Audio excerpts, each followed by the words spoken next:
ஒவ்வொரு குடும்பத்தின் ரட்சிப்பிலும் கரிசனை கொண்டுள்ள ஆண்டவராகிய இயேசு கிறிஸ்துவின் நாமத்தில் உங்கள் யாவருக்கும் என்னுடைய அன்பான வாழ்த்துக்கள்.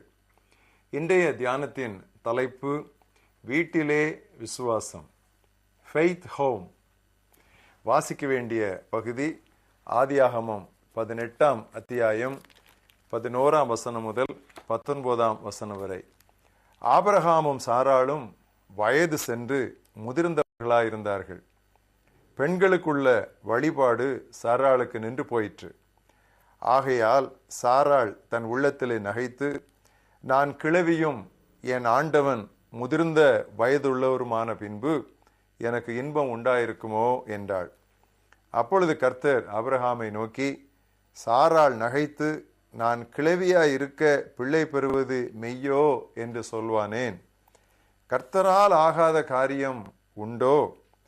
உற்பவ காலத்தில் உன்னிடத்திற்கு திரும்ப வருவேன், அப்பொழுது சாராளுக்கு ஒரு குமாரன் இருப்பான் என்றார். சாராள் பயந்து, நான் நகைக்கவில்லை என்று மறுத்தாள். அதற்கு அவர், இல்லை, நீ நகைத்தாய் என்றார். பின்பு அந்த மனிதர் எழுந்து அவ்விடம் விட்டு சோதோமை நோக்கி போனார்கள்.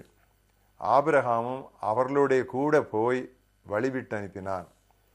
அப்பொழுது கர்த்தர், ஆபிரகாம் பெரிய பலத்த ஜாதி ஆவதினாலும் அவனுக்குள் பூமியில் உள்ள சகல இனத்தாரும் ஆசீர்வதிக்கப்படுவதினாலும் நான் செய்ய போகிறதை ஆபிரகாமுக்கு மறைப்பேனோ? கர்த்தர் ஆபிரகாமுக்கு சொன்னதை நிறைவேற்றும்படியாய் அவன் தன் பிள்ளைகளுக்கும் தனக்கு பின்வரும் தன் வீட்டாருக்கும், நீங்கள் நீதியையும் நியாயத்தையும் செய்து கர்த்தருடைய வழியை காத்து நடவுங்கள் என்று கட்டளையிடுவான் என்பதை அறிந்திருக்கிறேன் என்றார். மனப்பாட வசனம் அப்போஸ்தலர் 16:34 வசனத்தின் பின்பகுதி. அவன் தன் வீட்டார் எல்லாரோடும் கடவுளிடத்தில் விசுவாசம் உள்ளவனாகி மனமகிழ்ச்சியாயிருந்தான். He rejoiced, having believed in God with all his family. இல்லத்தில் விசுவாச காற்று வீசுவது பேருவகை தரும். ஆபிரகாம் தனிப்பட்ட நபராக மட்டுமல்ல, குடும்பமாகவும் கடவுளை விசுவாசித்தான், அவருக்கு கீழ்ப்படிந்தான். வசதியான வீடு வாசலை விட்டு இடம்பெயர்வது ஆண்களை விட பெண்களுக்கு கடினம்.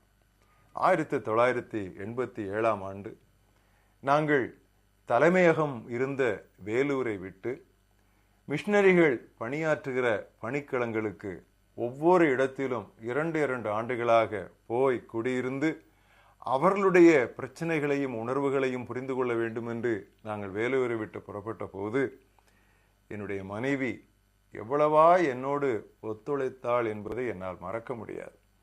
வீட்டிலே உள்ள தட்டுமுட்டு ஜாமான்கள், வீட்டிலே உள்ள வசதியான இருக்கைகள் எல்லாவற்றையும் விட்டுவிட்டு 10-12 பெட்டிகளுக்குள் எங்களுடைய எல்லா பொருட்களையும் அடக்கி வைத்து கொண்டு 2 வருடத்திற்கு ஒரு முறை ஒவ்வொரு மாநிலமாக இடம்பெயர பெண்களுக்கு மிகவும் கஷ்டம்.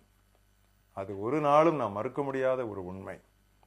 இந்த இடத்தில் சாராளை குறித்து வேதம் குறிப்பாக ஒன்றையும் சொல்லாவிட்டாலும் ஊரை விட்டு புறப்படும்படி கடவுள் அழைத்ததை ஆபிரகாம் சாராளுக்கு சொன்னபோது அவள் முழு மனதோடு சம்மதித்தாள் என்பது தெளிவு.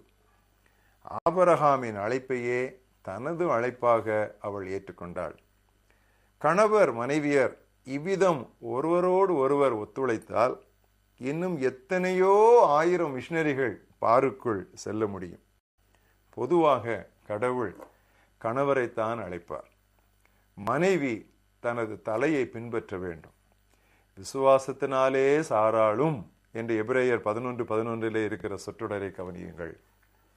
ஊரை விடுவதற்கான அழைப்பில் மட்டுமல்ல, ஈசாக்கை பலியிட கடவுள் கொடுத்த கட்டளையிலும் அவருக்கு கீழ்ப்படிய ஆபிரகாமோடு சாராள் தோள் கொடுத்து நின்றாள். அதிகாலையில் ஆபிரகாம் எழுந்து பலி கொடுக்க வேண்டிய இடத்திற்கு புறப்பட்டு சென்றது சாராளுக்கு தெரியாமல் போய்விட வேண்டும் என்பதற்கல்ல. மோரியா மலை வெகு தூரத்தில் இருந்தது. நெடுந்தூர பயணத்தை ஒரு நாளின் அதிகாலையிலே துவங்குவது நடைமுறை தானமே வேறு ஒன்றுமில்லை. தனது செத்த கற்பத்தை கடவுளால் உயிர்ப்பிக்க முடியுமானால் தன் மகனை பலியிட்டாலும் உயிரோடு எழுப்பவும் அவரால் முடியும் என்று சாராள் நம்பினாள்.